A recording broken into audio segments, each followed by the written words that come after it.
Because not everyone can feel spiritual energy. Not everyone is at that awareness where they can sense something that's more subtle. It's not as obvious to a normal person who's functioning in the world, eating food, the normal sort of things that we do during the day. We don't think of spiritual things. That seems too far off.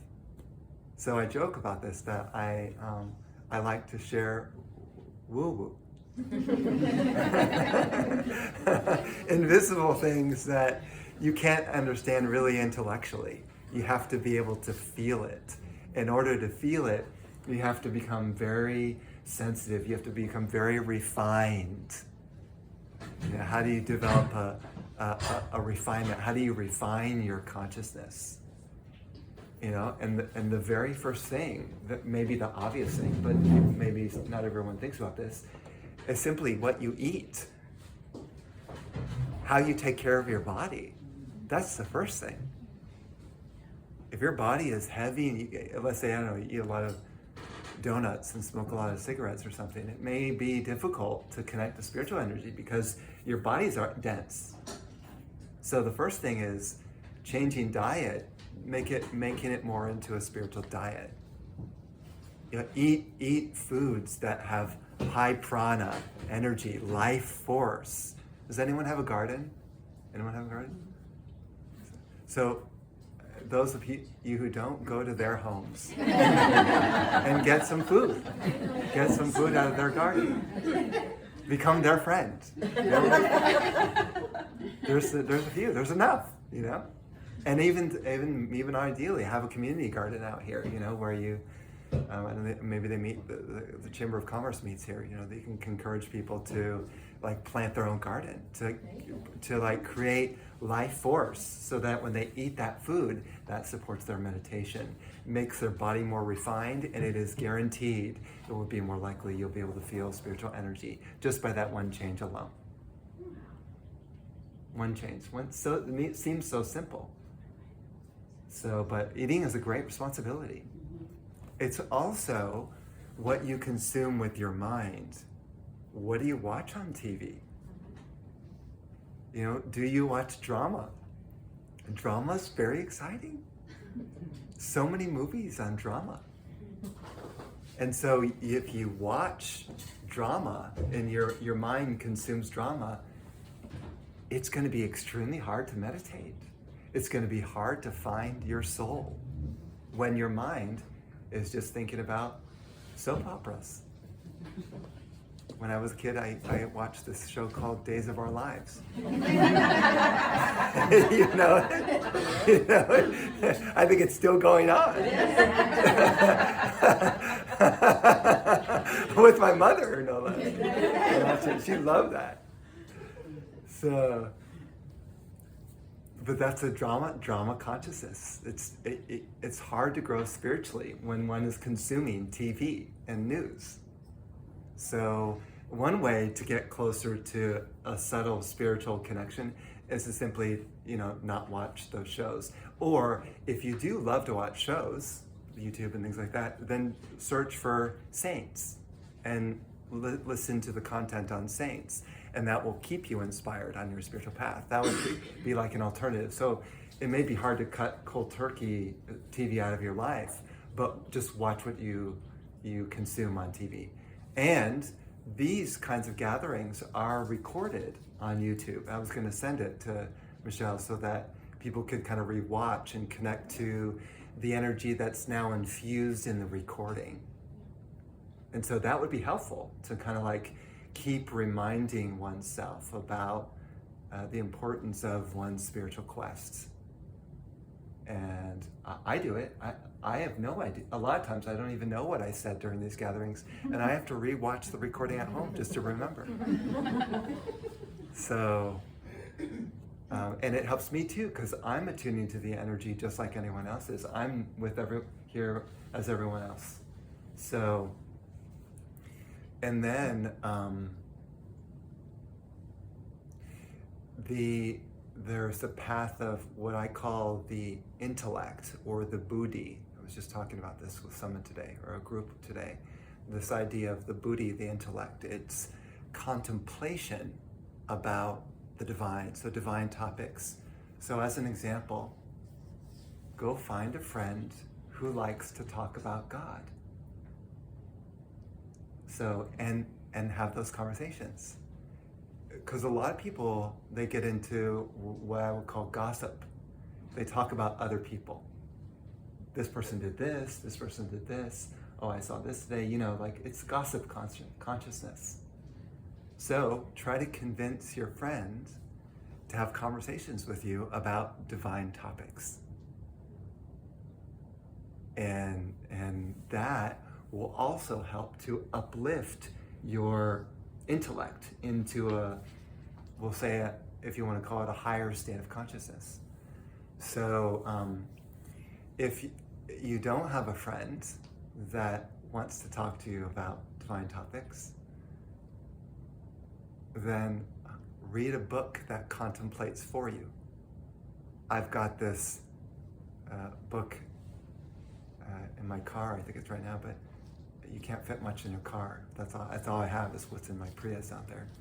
You can look inside, there's my home. But I've got this book, it's a tome, it's like 1,000 pages called the Yoga Vashishta. It's a form of yoga, but it's considered as the highest yoga, the contemplation on the nature of pure infinite consciousness. And I read it, and that's how I contemplate. Because it's a recording of the talks of a sage that lived long ago, like hundreds of thousands of years ago on Earth, a great sage. And he talks about the nature of the divine. And I just read it, and I chew over it, kind of like a cow. Have you ever watched a cow chew? It just chews. Anyone done that? It's good to do cow meditation. Sit next to a cow, watch it chewing, and just meditate with the cow. It helps a lot. And the amazing thing about the cow is it takes in the food, and it's got 2 stomachs. So it goes into the first stomach, and the grass is processed, and then the second stomach. So it takes time to chew over the grass so it's fully processed. And then it turns into things like milk. How does green grass turn into milk? We think it would be green. Does anyone drink green milk? I haven't seen it.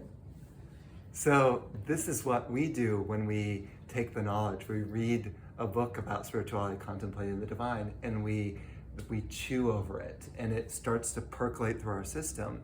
And bit by bit, our consciousness becomes more and more expanded, because we realize, like, oh, I'm not this body, I'm not this mind.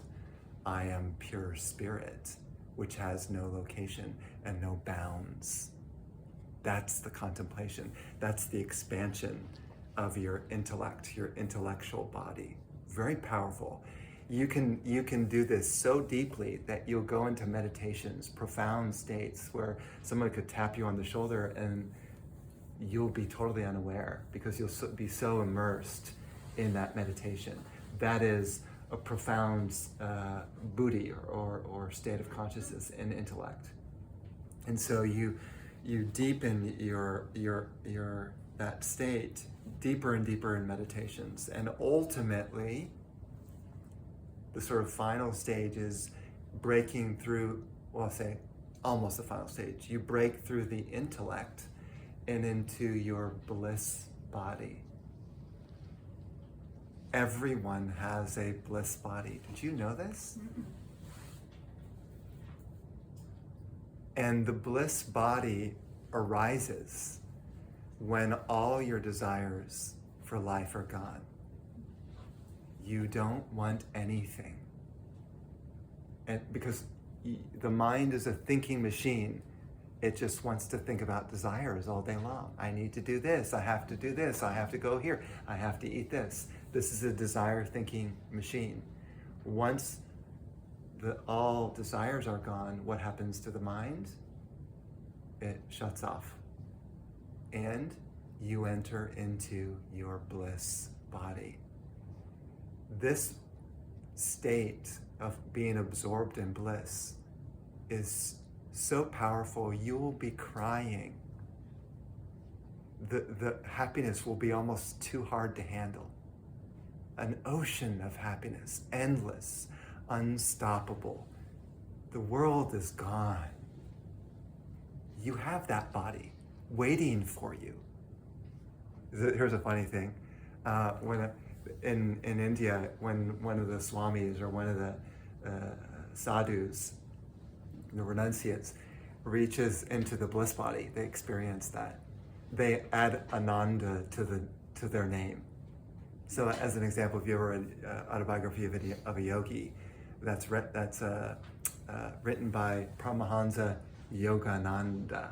So the ananda is added to refer to this person is in communion with their bliss body. Someone was joking to me too. They said, Brian, you should call yourself Brian Ananda. Okay. I don't call myself that. It's a tongue twister anyway. You can't. But the ananda flowing through you. You don't need any more from this world to be happy. You don't need any people. You don't need any objects, any food, any vacations. You don't need money. You are, and not that, again, I'm not suggesting that you become a renunciate, let go of everything. And although I do have an extra seat. If everyone wants to join, you can think about it. But, so that's the Ananda body. And then there's one more stage. Can you guess what it is? You could call it the soul, which is enlightenment. Yeah, when you're in communion with your soul. So soul consciousness, or in the same tradition, it's called Atma, the Atma. The Atma is beyond all bodies. So you've got a bliss body, which is still a form of a so-called person or an entity. But once you enter into the soul, you're beyond entity consciousness. You're beyond individuality. You merge back into the source. That's the Atma. That's the final stage. And that is your true home. That is what we're seeking. Secretly, deep within, all of us are longing to go back home. This is the purpose of Satsang, this gathering, to take people back home.